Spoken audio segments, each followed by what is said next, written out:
je suis Aurélie de la Chouette Blanche et aujourd'hui je vais vous parler de la quatrième mère de clan. Voilà, c'est encore une mère qui m'a beaucoup touchée et je voulais vous parler précisément en fait de la porte d'or de l'illumination. Donc c'est vraiment le début du conte, je vous en parle parce que c'est vrai que quand on lit le conte, la première partie elle peut être un peu ardos.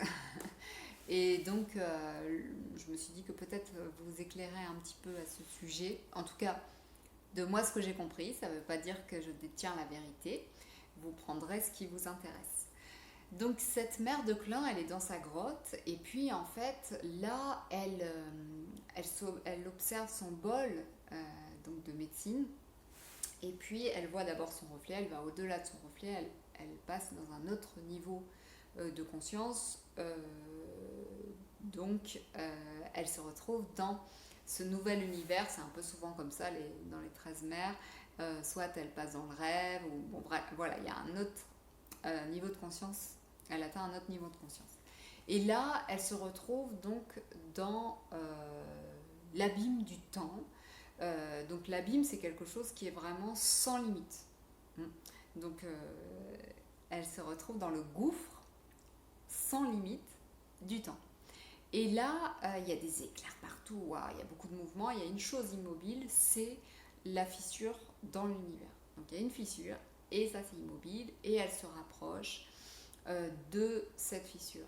Comme là, il y a beaucoup quand même de tonnerre, d'éclairs, etc. Elle entend la voix de la terre-mère qui lui dit « Aie confiance, ma fille ». Et elle lui dit « Suis le mouvement ». On le verra après dans le conte, vous le verrez quand... Enfin, vous l'avez vu certainement parce que vous avez lu le conte.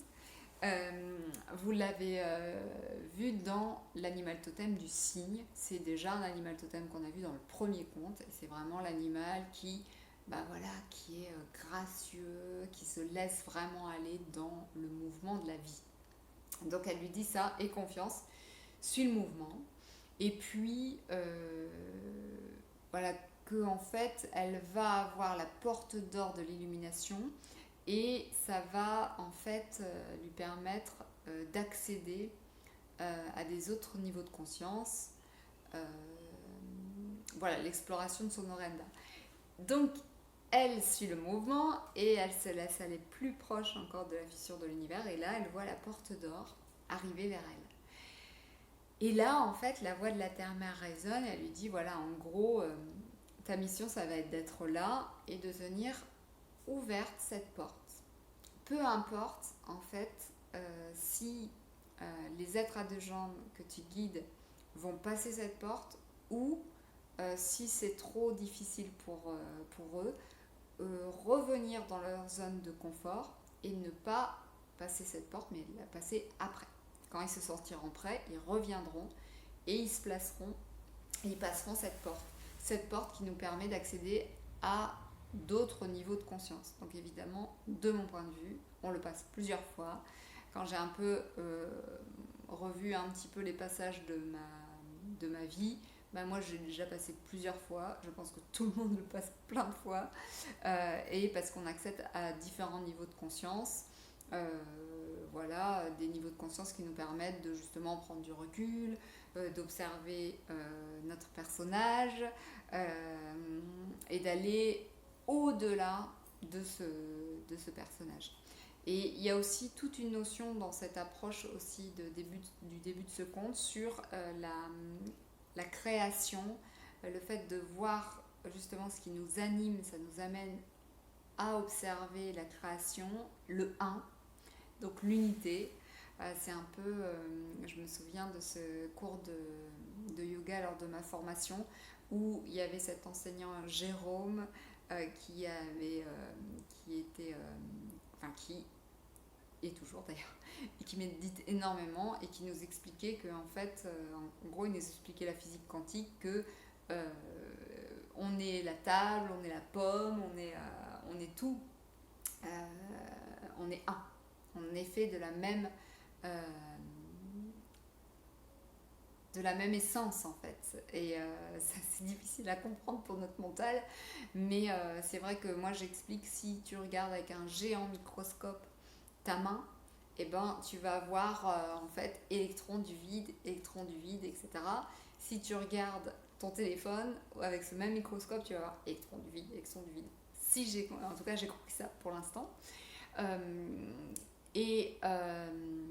voilà, donc elle se retrouve vraiment face à cette porte d'or où on lui explique en fait sa mission, hein, de se tenir avec la porte ouverte. Donc c'est un message très important aussi pour aussi se positionner, se dire est-ce que je suis prêt ou pas à passer la porte d'or. Et puis se dire si je passe pas maintenant, c'est pas grave, en fait, je peux revenir dans ma zone de confort et revenir devant la porte d'or, c'est ok. Et puis aussi en tant que thérapeute, si vous guidez les gens, justement, c'est un bel apprentissage qu'elle reçoit, cette mère de clan, de se dire, en fait, mon rôle, moi, c'est juste de la tenir ouverte. C'est pas de pousser les gens à passer cette porte, parce que en fait, ça les aidera pas à se placer dans le cœur, quoi. Ça les aidera pas à être ce qu'ils sont, en fait. Ils sont peut-être pas prêts encore à le passer. Ça veut pas dire qu'ils la passeront jamais. Donc c'est aussi une question de remettre son ego à sa place, quoi. Voilà, voilà ce que je voulais vous dire en fait aujourd'hui. Et j'espère que ça vous a plu. Si vous n'avez pas le livre des 13 mères, si vous ne l'avez pas lu, je vous invite à aller vous l'offrir. Vous voyez, c'est un gros bouquin, mais franchement, moi je suis pas du genre à lire des gros bouquins, mais celui-là, je l'ai lu jusqu'en entier et je le lis progressivement. Par exemple, là, actuellement, on est en fait dans la nouvelle lune de la 5e mère de clan, et donc j'ai lu aujourd'hui, jour de la nouvelle lune, le conte de la 5e mère de clan.